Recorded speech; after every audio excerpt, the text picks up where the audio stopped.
woman go. You are under arrest. You better back up, pal! Your move, creep. What is the storyline of Robocop? It's about a good Joe, an average guy, a good policeman who is taken by the powers that be in corporate America, put in a lethal situation where he almost loses his life. He's taken away, he's transformed into a cyborg, a cyberneticized human being, a walking computer, a killing machine. And partway through the movie, through a series of events, he discovers that there's something inside of him, a soul, if you will, a humanity that he doesn't realize as a robot is there, but he has glimmers of it, and then he begins on this search to find out who he was.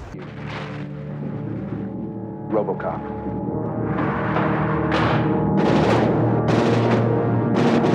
This guy's really good. He's not a guy, he's a machine. Paul Verhoeven's name was connected to it, and truth be told, about a year and a half ago, I wrote down on a list of objectives to do in the future 5 directors that I really wanted to work with, and he was number 3.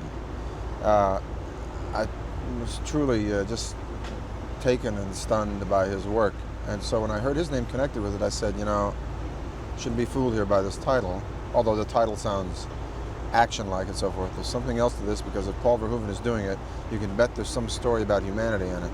Now that you're working with him, is it anything like you thought it would be? It's completely different than what I thought it would be. He is the most on the set, inventive, and experimental and exciting guy I've ever made a movie with. He wanted to go into 5th gear right away, and bless his heart, I just went into 5th gear with him. I said, I love this guy, so I'm going to trust anything he tells me to do, and I love it. I love being a putty in his hands. What is this suit like that you're wearing?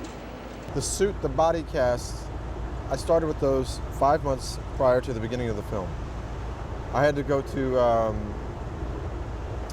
Los Angeles with Rob and have every piece of my body perfectly molded and sit like in tubs of whatever they make, those broken arm casts, plaster, without moving, you know, for 40 minutes, just a hand, and then another 40 minutes, just an arm, and then one with the entire body, and then a knee and a foot. And so when this suit came out, what it is, it's a rubber undersuit of ribbing and very futuristic looking, almost black skin. And then it's this oversuit that looks like titanium, really. It looks like this very modern space-like metal. It's green and blue, and it's opalesque, and it has great sort of muscular structure to it, and yet it's mammoth. The head is very sleek. It's a little bit pointed in front. It has a 2-inch black visor. I mean, like a strip of sunglass through it. It comes down to under my nose. It has black under the chin. It's like I'm completely entombed in it. But the musculature of it is very Greco-Roman. It's very sleek. And the movement in it is very controlled and robotic and accentuated. And it also can be fast, and I have a gun that's bigger than a house. It takes 4 or 5 guys now. It's a gun it's like, I don't know where they got this gun, but I'm told there's only 3 of them in the world in civilian use. So we had to go through the Department of Firearms, Federal Department of Firearms, to get permission to use this thing. It's a pistol that fires automatically. It comes magically out of my leg. My leg just opens up and this gun comes out. It breathes fire like a dragon. And, you know, it's fun being Robo. Robo is magical.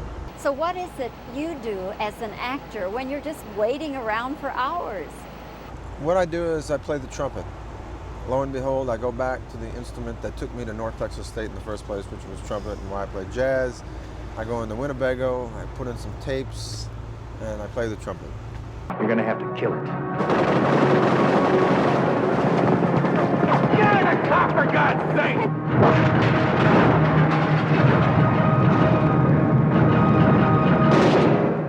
Robocop, the future of law enforcement.